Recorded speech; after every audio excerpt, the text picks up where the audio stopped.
Sylhet cantonment public school and college কর্তৃক আয়োজিত শহীদ দিবস ও আন্তর্জাতিক মাতৃভাষা দিবস উপলক্ষে আজকের অনুষ্ঠানে উপস্থিত সম্মানিত অধ্যক্ষ, উপাধ্যক্ষ, শ্রদ্ধেয় শিক্ষকবৃন্দ ও ছাত্রছাত্রী ভাই ও বোনেরা সবাইকে জানাচ্ছি আমার আন্তরিক শুভেচ্ছা ও সালাম। আসসালামু আলাইকুম।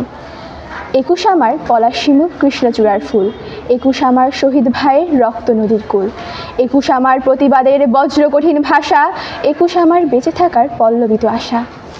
আজ এমন একটি দিন যেদিন বুকের রক্তে রঞ্জিত হয়েছিল বাংলার রাজপথ। বাংলার সাহসী তরুণীরা রক্ত দিয়ে আদায় করেছিল বাংলা ভাষায় কথা বলার অধিকার। যে দিনটি না আসলে আমরা কখনোই মায়ের ভাষায় কথা বলতে পারতাম না। নিজের মায়ের ভাষাকে অগ্রাহ্য করে, অবহেলা করে আমাদের কথা বলতে হতো উর্দু ভাষায়। 21-এর অর্জিত হতো না 21-এর চেতনা, হাত ধরে লাল সবুজের পতাকা, বাংলাদেশ নামক স্বাধীন রাষ্ট্র। তাই বক্তব্যের শুরুতেই আমি সেই বীর শহীদদের গভীর শ্রদ্ধার সাথে স্মরণ করছি। 1947 সালে প্রায় 200 বছরের ব্রিটিশ শাসনের নাগপাশ কাটিয়ে একটা অদ্ভুত রাষ্ট্র পাকিস্তান জন্মগ্রহণ করলো। সেই পাকিস্তান রাষ্ট্রের দুটি অংশ, দুদিকে, মাঝখানে ছিল বিশাল এক দেশ ভারত, যার আয়তন 2000 কিলোমিটারেরও বেশি। এই পাকিস্তানের স্থপতি কায়েদে আজম মোহাম্মদ আলী জিন্নাহ দ্বিতত্ত্ব জাতিতত্ত্বের ভিত্তিতে জন্ম নিল এক অদ্ভুত রাষ্ট্র, যে রাষ্ট্রের দুটি অংশের মধ্যে ছিল না কোনো সাংস্কৃতিক মিল, ছিল না কোনো ভাষাগত মিল, শুধু একটাই মিল ছিল, সেটা ছিল ধর্মীয় মিল। ঢাকার কার্জন হলে দাঁড়িয়ে পাকিস্তানের স্থপতি কায়েদ আজম মোহাম্মদ আলী জিন্নাহ ভাষণ দিচ্ছেন। কেবলমাত্র উর্দুই হবে বাংলাদেশের, কেবলমাত্র উর্দুই হবে পাকিস্তানের রাষ্ট্রীয় ভাষা। আর নিচে দাঁড়িয়ে ঢাকা পূর্ব পাকিস্তানের ছাত্র যুবরা সমস্বরে প্রতিবাদ জানাচ্ছেন না না না বলে।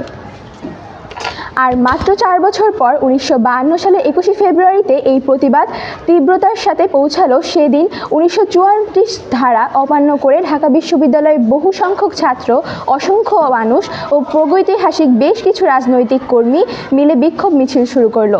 পাকিস্তানের পুলিশ 44 ধারা অমান্যের অজুহাতে আন্দোলনকারীদের উপর নির্বিচারে গুলিবর্ষণ চালায়। গুলিতে নিহত হন রফিক উদ্দিন আহমেদ, আব্দুল বরকত, আব্দুল সালাম, আব্দুল জব্বার সহ আরও অনেকে।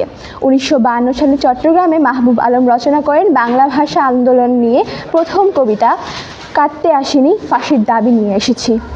যে শিশু আর কোনোদিন পিতার কোলে ঝাঁপিয়ে পড়ার সুযোগ পাবে না, যে গৃহবধূ আঁচলে প্রদীপ ঢেকে দুয়ারে আর কখনো দাঁড়িয়ে থাকবে না, যে জননী খোকা এসেছে বলে উদ্দাম আনন্দে আর কখনো সন্তানকে বুকে জড়িয়ে ধরতে পারবে না, যে তরুণ মৃত্যুর আগে মাটিতে লুটিয়ে পড়বার সময় বারবার এটি প্রিয়তমার ছবি চোখের সামনে আনার চেষ্টা করছিল, সেই হাজার ভাই বোনদের নামে আমার হাজার বছরের ঐতিহ্য, যে ভাষায় আমি মাকে সম্বোধন করে অভ্যস্ত, সেই ভাষা ও স্বদেশের নামে এখানে বিদ্যালয়ের উন্মুক্ত প্রাঙ্গণে আমি তাদের ফাঁসির দাবি নিয়ে এসেছি, যারা আমার অসংখ্য ভাই বোনদের নির্বিচারে হত্যা করেছে।